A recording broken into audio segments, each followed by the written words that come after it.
আসসালামু আলাইকুম, সবাই কেমন আছেন? আশা করি সবাই ভালো আছেন। তো আমি ভালো নেই, কারণ হচ্ছে আজকে ঢাকা ছেড়ে বরিশাল চলে যাচ্ছি আম্মুর কাছে। তাও মনটা আগে যখন যাইতাম মনটা অনেক খুশি থাকতো, কিন্তু এবার একটুও খুশি না। কারণ এইদিকে শ্বশুরবাড়ি ছেড়ে চলে যাচ্ছি, এদেরও মন খারাপ, আমার শাশুড়ি আম্মুরও শরীর খারাপ, আব্বুর শরীর খারাপ, আর ওইদিকে হচ্ছে আমার আম্মু অনেক অসুস্থ বিদায় আমরা তাড়াতাড়ি করে চলে যাচ্ছি। আর ওই দিন ছিল শুক্রবার দিন, তাই একটু জ্যাম কম। আমরা ওখান থেকে লোকাল বাসে উঠে দেন নেমে গেছি, কেমনে কেমনে নেমে গেছি, আমার ক্যামেরাম্যান একটুও ভালো না। দেন হচ্ছে আমরা চলে আস দেন আমরা বাস কাউন্টারে চলে আসছি। সকালে কিছু খাইনি, তাই আমরা হচ্ছে 2টা সমোসা কিনে নিলাম। তো এখন ওয়েট করতেছি কখন বাস আসবে, আর আমরা হচ্ছে সাকুরার টিকিট কাটছি 2টা। দেন হচ্ছে অবশেষে ওয়েট করার পর পাক্কা 40 মিনিট ওয়েট করার পর বাস চলে আসছে। এখন বাস ছেড়ে দিবে আমাদের, কিন্তু আমার মনটা খুবই খারাপ, কারণ আমার আম্মু খুবই অসুস্থ, আর ওইদিকে শ্বশুরবাড়ির লোকেদের মনটাও অনেক খারাপ। তো ইনশাল্লাহ আমার আম্মু সুস্থ হয়ে গেলে আমি চলে যাব আবার শ্বশুরবাড়ি। তো এখন আমি চলে যাচ্ছি। বাস তো অনেক জোরে চালাইতেছে, উড়াদুরা চালাইতেই আছে। মানে এই যে একটা হচ্ছে নদী, কি নদী আমি জানি না এটা।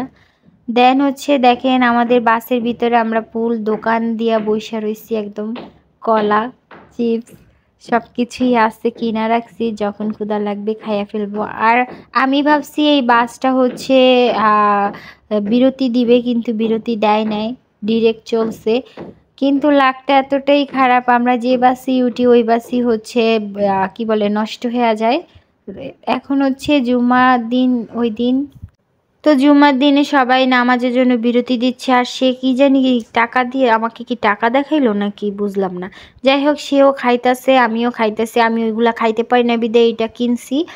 দেন এটা এটা মজা ছিল, কিন্তু তারপরে হচ্ছে আবার বাস ছেড়ে দিচ্ছে। আজকে হচ্ছে আমার কথা এলোমেলো হয়ে যাইতেছে, কারণ আমি খুব খুবই আমি মানে হচ্ছে ডিপ্রেশনে আছি। কি করব, কি দিয়ে কি বলবো বুঝতেছি না। আপনারা শুধু দেখতে থাকেন আর আমার ভয়েসটা ইগনোর করেন।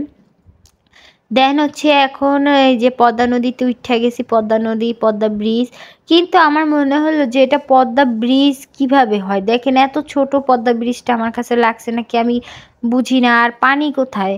পদ্মা নদী আমি নাকি শুনছি অনেক বড়, পানি অনেক বেশি থাকে, কিন্তু এখানে তো পানিই দেখতেছি না। এটা পদ্মা ব্রিজ আমার মনেই হইতেছে না, মানে আমার মনে হইতেছে চোখের পলকে শেষ হয়ে গেছে আর কি পদ্মা ব্রিজটা। যাই হোক, অনেক সুন্দর ছিল। জীবনের প্রথম দেখলে যা হয় আর কি। এটা বলে জীবনের প্রথম দেখছি। দেন সে তো বাস উঠলি ঘুমায়, তারে কি বলবো, সে আমারে ধইরা ঘুমাইতেছে, আর আমার বাস জোরে চললে অনেক ভয় লাগে। কি বলবো, আমার সত্যি অনেক ভয় লাগে। আর পদ্মা নদী ব্রিজটা শেষ, ঠিক আছে, এত ছোট ব্রিজ করতে নাকি 5 বছর লাগছে। যাই হোক, হয়তো বা প্রথম দেখছি এর জন্য, আর হয়তো বা বাস অনেক জোরে চলছে তাই। আর এই বাসে বসে এখন একটু পেয়ারা খাইতাছি, আমার মুখে কথা বাইজা বাইজা যাইতাছে জানি না। অবশেষে আমি বরিশালে পৌঁছে গেলাম। তখন আমার আম্মুর জন্য একটু ফল ফ্রুট নিতেছি, সে খায়া দেখতাছি মিষ্টি হইতেছে কিনা। কিন্তু তার পাশে যে ওই বৃদ্ধ মহিলাটা তাকায় ছিল, আমিও খেয়াল করিনি, সেও খেয়াল করে নাই। খেয়াল করলে তো কিছু দিয়ে আসতাম তাকে, কিন্তু আমি একটু খেয়াল করিনি ভিডিও এডিট করার সময়। তারপর দেখলাম যে কেমন অসহায়ের মতো তাকায়া ছিল। যাই হোক, দেন হচ্ছে এখান থেকে আমরা পেয়ারা কিনে নিলাম, মালটা কিনে নিলাম। মালটাগুলো দেখতে সুন্দর, কিন্তু মালটাগুলো বেশি মজা না। পেয়ারাগুলোও মজা ছিল না, তো আমার তো ড্রাগন অনেক ভাল লাগছিল। দেন হচ্ছে আমরা অটোতে উঠে গেছি, এখন অটোতে করে শাঁসা করে আমাদের বাসার দিকে চলে যাব। আর বাসায় যেতে যেতে আমাদের একদম সন্ধ্যা হয়ে গেছে।